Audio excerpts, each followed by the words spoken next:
నాకు అసలు అలాంటి కళలు ఎందుకు వస్తున్నాయో అర్థం కాలేదు. నేను ప్రేమిస్తున్న నా ఊహా సుందరి గోపికల గురించి ఆలోచిస్తుంటే హాస్టల్లో ఉన్న అమ్మాయిలందరూ నా కళ్ళలోకి ఎందుకు వస్తున్నారో అర్థం కాక నా గోపికని ఎలా కనిపెట్టాలో తెలుసుకోవడం కోసం ఒక జ్యోతిష్యుడి దగ్గరికి వెళ్ళాను. రామ్మా సుభద్ర, బయటకొచ్చి కృష్ణుడి గారి జాతకం ఎలా ఉందో చూసి చెప్పమ్మా. బాగా ఆలోచించు. అది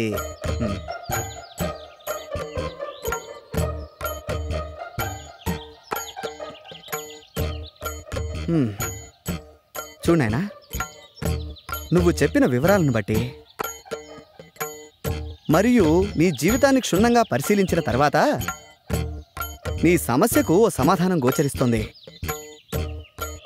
సాధారణంగా స్త్రీలలో మగవారిని ఆకర్షించే గుణాలను బట్టి మన పూర్వీకులు పద్మిని, శంకిని, హస్తిని, సిద్రిని అని 4 జాతులుగా విభజించారు. ఇప్పుడు నువ్వు చెబుతున్నటువంటి ఆధారాలను బట్టి నీ ఊహాసుందరి పద్మిని జాతికి చెందిన స్త్రీలా కనిపిస్తోంది. ఈ జాతి స్త్రీలను గుర్తించడం కొంచెం కష్టమైన పనే. ముఖ్యంగా వారి శరీరం నుంచి మగవారిని సంమోహితుల్ని చేసే ఒక రకమైనటువంటి పరిమళం వెదజల్లుతుంది. అవునా? కాబట్టి నీ కళ్ళలోకొచ్చిన ఆ అమ్మాయిలు విడిచిన వస్త్రాలను వాసన చూస్తే నీ ఊహాసుందరెవరో ఇట్టే తెలిసిపోతుంది. సరే, జ్యోతిష్కుడు నాకు చెప్పిన పని చేద్దామని హాస్టల్లో అమ్మాయిల రూమ్లోకి వెళ్ళాను.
ఏంటి కృష్ణ, అంత చిన్నగా వస్తున్నావు?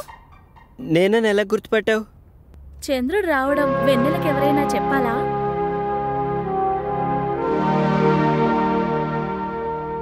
రా కృష్ణ, కూర్చో. లేదు, బాత్రూంలో వైరింగ్ ప్రాబ్లం ఉందని కంప్లైంట్ ఇస్తే చూద్దామని వచ్చాను. వస్తా.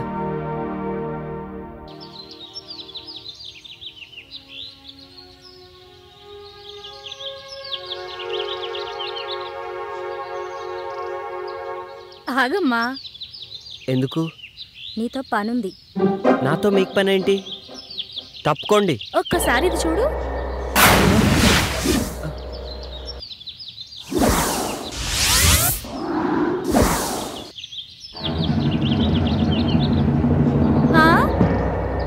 పనేంటో చెప్పండి. పద, రూమ్లోకి వెళ్దాం.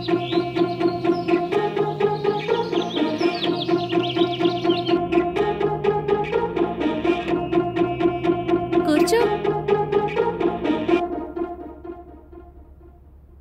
మేము నిన్ను కొన్ని క్వశ్చన్స్ అడుగుతాం. ప్రతి క్వశ్చన్ కి ఆన్సర్ సరిగ్గా చెప్పకపోతే నువ్వు నీ వంట మీద నుంచి ఒక్కొక్కటి తీసేయాలి. ఆన్సర్ కరెక్ట్ గా చెప్తే మావి ఒక్కొక్కటి తీసేస్తాం. నేను ఆడను. నీకు వేరే చాయిస్ లేదు. సరే, క్వశ్చన్ అడుగు. నా దగ్గర 2 బాల్స్ ఉన్నాయి, అవేంటో చెప్పు. బాల్స్ అంటే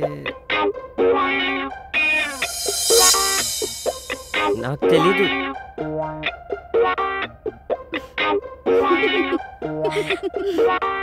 ఐ బాల్స్. పని ఉన్నప్పుడు పెద్దగా అవుతుంది, పని అయిపోయిన తర్వాత చిన్నగా అవుతుంది. ఏంటది? అది అది అది అది కూడా తెలీదా? గొడుగు. చక్కగా విప్పు.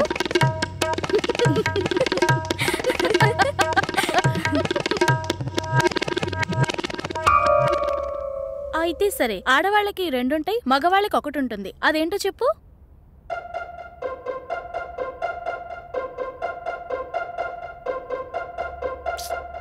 అది కూడా తెలీదా? ఇంటి పేరు. ప్యాంటిప్పు. ప్యాంటిప్పు.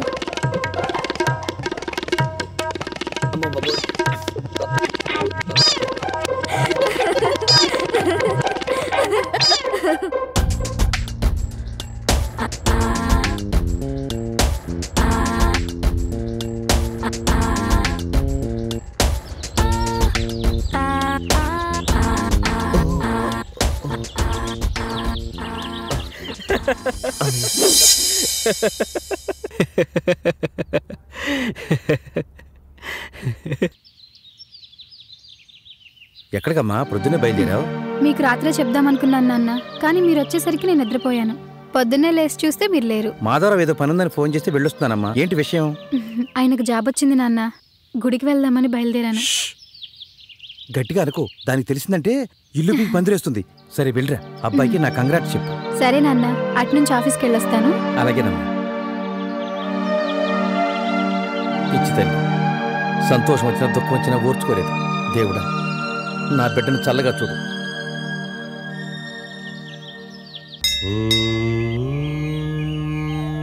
నమస్కారం అండి. రామ్మా, కూర్చో. నిన్న సాయంత్రం అనుకుంటా ఎందుకో నువ్వు గుర్తొచ్చావు. ఏంటి సంగతులు? చాలా సంతోషంగా కనపడుతున్నావు. అవునండి, నిజంగానే చాలా సంతోషంగా ఉన్నాను.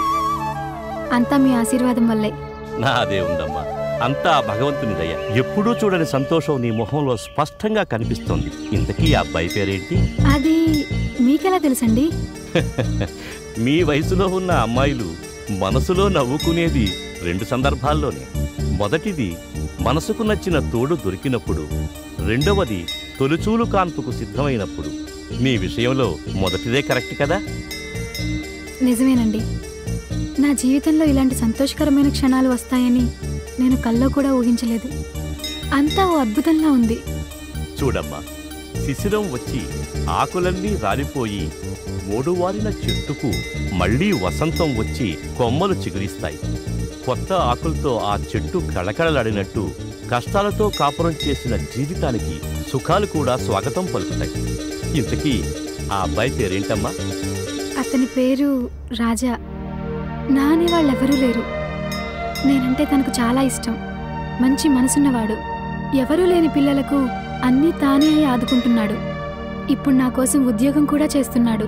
శుభం. మరి ఇంట్లో వాళ్ళు ఏమంటున్నారు? నాన్నగారు ఒప్పుకున్నారు. అమ్మకి మాత్రం ఇంకా తెలీదు. ఎలా చెప్పాలో కూడా అర్థం కావట్లేదు. ఆ ఒక్క విషయంలోనే నాకు భయంగా ఉంది. భయపడకమ్మా, మీ ఇద్దరికీ రాసిపెట్టు ఉంటే ఎవ్వరూ ఆపలేరు. ఎవ్వరినీ పట్టించుకోకుండా నువ్వేది చేయాలనుకుంటున్నావో అది చెయ్యి. నువ్వు అనుభవించిన కష్టాలన్నీ పోయాయి. ఇక నీ జీవితం చాలా బాగుంటుంది. అన్నీ మర్చిపోయి హాయిగా ఉండు తల్లి. సరేనండి, మిమ్మల్ని కలిస్తే నాకు చాలా సంతోషంగా ఉంటుంది. ఉంటానండి. మంచిదమ్మా. ఈసారి వచ్చేటప్పుడు అబ్బాయిని కూడా తీసుకురా. అలాగే. రాజా సార్, ఇది ఇవాళ డెలివరీ చేయవలసిన లిస్టు. Okay sir. ముందు కాచిగూడలో డెలివరీ చేయి. వాళ్ళ ఇంట్లో ఏదో శుభకార్యం ఉంది. 2 రోజులైంది ఆర్డర్ ఇచ్చి. Okay okay. అలాగే వెడుతూ క్యాషియర్ దగ్గర క్యాష్ తీసుకుని అమ్మో, బండ్లో నా డీజిల్ చైన్ అండి. అలాగే సార్. నా చైన్ కనబడట్లేదండి. నా చైన్ ఎవరు కొట్టేశారండి. అసలు వేసుకొని వచ్చారండి? షాప్ లోకి వచ్చేటప్పుడు కూడా ఉందండి. అసలు ఏం జరిగిందండి? ఆమె చైన్ ఎవరో మీ షాప్లో కొట్టేశారంట. ముందు పోలీసులకు ఫోన్ చేయండి. ఇప్పుడు పోలీస్ కేసు అంటే షాప్కు బ్యాడ్ నేమ్ వస్తుందేమో రాజా. మీరేం కంగారు పడకండి సార్. ఆ దొంగ ఎక్కడికి పోడు. రే బద్రి, ఏంటన్నా? మేడం చైన్ పోయిందట. నువ్వు వెళ్ళి మెయిన్ డోర్ క్లోజ్ చేసిరా. ఓకేనా? చూడండి, ఇక్కడ ఉన్న వాళ్ళందరూ దయచేసి మాకు సహకరించండి. ఇప్పుడు పోలీసులను పిలిస్తే మనందరినీ స్టేషన్కి తీసుకెళ్లి ఇంట్రాగేట్ చేస్తారు. ఒక్కడు చేసిన పనికి అందరూ బలైపోవాల్సి వస్తుంది. అలాగే ఇక్కడ ఉన్న వాళ్ళందరినీ చెక్ చేసి మంచి వాళ్ళని కూడా అవమానించడం మాకు ఇష్టం లేదు. మేడం చైన్ నాకు తెలిసినంత వరకు దొంగిలించబడలేదని అనుకుంటున్నాను. షాప్లోనే ఎక్కడో చోటు పడి ఉంటుంది. మీరంతా 2 నిమిషాల పాటు షాప్ అంతా వెతకండి. ఆ చైన్ ఖచ్చితంగా దొరుకుతుందన్న నమ్మకం నాకుంది. ప్లీజ్.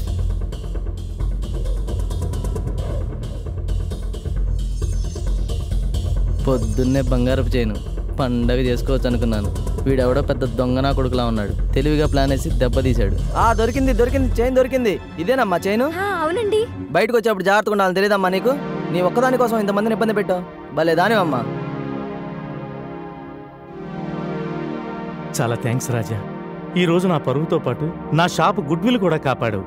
అవును, ఆవిడ చేయిను ఎవరూ దొంగిలించలేదని, ఎక్కడో పోగొట్టుకుందని అంత ఖచ్చితంగా నీకెలా తెలిసింది? దొంగతనం జరగలేదని ఎవరు చెప్పారు సార్? దొంగతనం జరిగింది. దొంగ ఎవరో కూడా తెలిసింది. దొంగ ఎవరో తెలిసిందా? ఎవరు? ఆ చైన్ దొరికిందని తెచ్చిచ్చిన వాడే దొంగ. అయితే వాడిని ఒక్కడనే పట్టుకుంటే సరిపోయేదిగా, అందరినీ ఎందుకు ఇబ్బంది పెట్టడం? వాడు దొరికిందని తెచ్చిచ్చేంత వరకు వాడే దొంగని నాకు తెలియదు సార్. కానీ ఖచ్చితంగా తెలుసు, దొంగిలించిన వాడే దొరికిందని తెచ్చిస్తాడని. అలా కాకుండా అందరినీ వెతికితే వాడు తప్పించుకోవడానికి ఆ చైన్ని మాయం చేసేవాడు, లేదా ఇంకొకరిని ఇరికించేవాడు. ఆ తర్వాత పోలీసులు, ప్రెస్ ఇలా గోల గోల అయ్యేది. అందుకే మన చేతికి మట్టి అంటకుండా, మన షాప్ పరుగు పోకుండా చిన్న చిట్కా వేశాను. ఇంకా అలా వెతకమనేటప్పటికి వాడికి ఏం చేయాలో అర్థం కాక చైన్ దొరికిందని తెచ్చిచ్చేశాడు. Wow, super. అప్పటికప్పుడు అంత మాస్టర్ ప్లాన్ ఎలా వేశారండి? ఏముందండి, మామూలే. నేను చెప్పనా? మీరు చెప్తారా? చెప్పండి. Previous experience. మానేశానండి. మీకు అలగటం కూడా వచ్చా? అయ్యో, ఆ మొహం చూడు, చిన్న పిల్లాడిలా. ఊరికే అన్నానమ్మా. హే, నువ్వు కూడా అమ్మా అన్నావు. మరి నాకు కూడా అమ్మలేదుగా. మీకు ఐస్ క్రీమ్లో ఏ ఫ్లేవర్ అంటే ఇష్టం? ఐస్ క్రీమ్లో ఏ ఫ్లేవర్స్ ఉంటాయో నాకు తెలియదండి. మనకు తెలిసిందల్లా మూడే. ఒకటి పుల్ల ఐసు, పాలైసు, కోన్ ఐసు. అదేంటి, మీరు ఎప్పుడు ఐస్ క్రీమ్ పార్లర్కి వెళ్ళలేదా? చిన్నప్పుడు ఆ అవకాశం రాలేదు, పెద్ద అయ్యాక అవసరం రాలేదు. ఇదే ఫస్ట్ టైం. అయ్యో సరేలేండి, ఇప్పుడు నేను మీకు నాకు నచ్చిన ఐస్ క్రీమ్ ఫ్లేవర్ తినిపిస్తాను, ఓకేనా? మీ ఇష్టం. Bearer madam. 2 blackcurrant. Okay madam. మా నాన్నతో నేను ఎప్పుడు బయటకు వచ్చినా కంపల్సరీ ఐస్ క్రీమ్ పార్లర్కి వెళ్తాం. మా నాన్న నన్ను అడగకుండానే బ్లాక్ కరెంట్ ఆర్డర్ చేస్తారు, తెలుసా? ఏంటి అలా చూస్తున్నారు? నేను నాకు నచ్చిన అమ్మాయితో రెస్టారెంట్కి వచ్చానా? ఇది కళ నిజమా? కళ లాంటి నిజం. కళలో కూడా ఊహించినది కళ్ళ ముందు జరుగుతూ ఉంటే అది నిజంగా కళ అయినా కళ లాంటి నిజంలానే అనిపిస్తుంది. ఇక్కడే ఆపేయండి. ఏంటి ఇక్కడ ఆపమన్నావు? నేను ఇక్కడ నుంచి నడుచుకుంటూ వెళ్ళిపోతాను. సరే, జాగ్రత్తగా వెళ్ళు. బాయ్. బాయ్.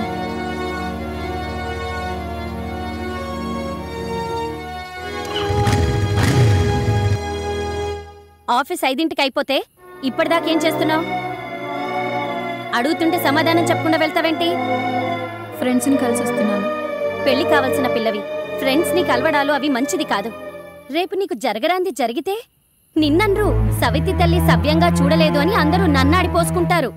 ఏదో నా తమ్ముడు చెప్పాడా నా ఉద్యోగానికి ఒప్పుకున్నానే కాని నాకైతే అసలు ఇష్టం లేదమ్మా. నెలాఖరికి ముహూర్తాలు మొదలవుతున్నాయని శాస్త్రి గారు చెప్పారు. నువ్వేం వెలగబెట్టినా ఈ నెలాఖరి వరకే. మీ ఇద్దరికి ఆ 3 ముళ్ళు వేయిస్తే ఆ తర్వాత ఉద్యోగం చేస్తారో ఊళ్ళే ఎగుతారో మీ ఇష్టం.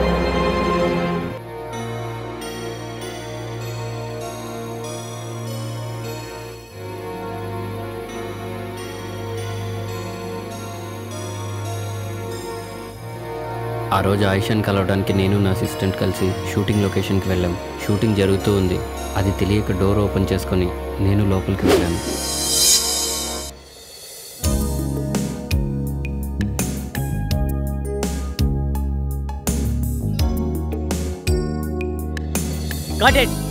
ఆయిషా, నేను చెప్పేదేంటి, నువ్వు చేస్తున్నదేంటి? ఫీల్ కావాలి. బ్రీత్లోంచి అలా ఫీల్ తీసుకో, ఒకసారి తీసుకో తీసుకో. మూవ్.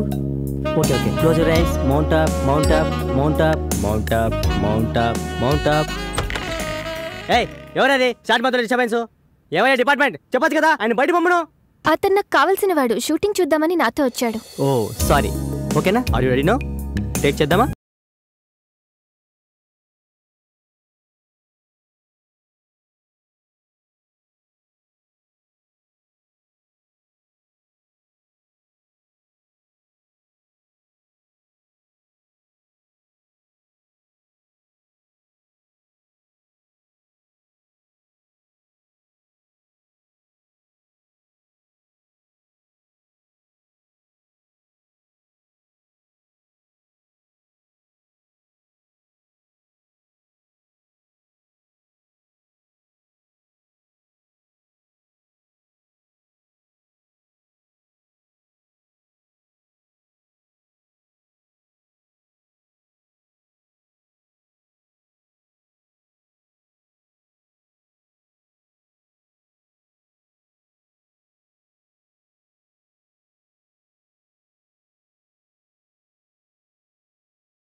కృష్ణ నీకు ఒరే పొట్టి పొట్టడా ఏంటమ్మా పొట్టి ఎక్కడ సచ్చావురా పొట్టడా? నా పేరు చిట్టిపట్టి కాదండి, బైగన్. బెండకాయ గాని ముందు కృష్ణుడికి ఏమైందో చూడరా వెళ్ళు. దీంట్లోనే ఫిగర్ అనుకొని ఫీల్ అవుతున్నాడు. గోపిక అనుకొని ఫీల్ అవుతున్నట్టున్నాడు.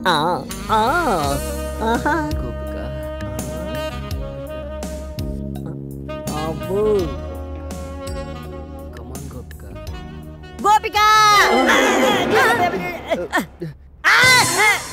బంగారం లాంటి కళ చెదర కొట్టా కుదరా.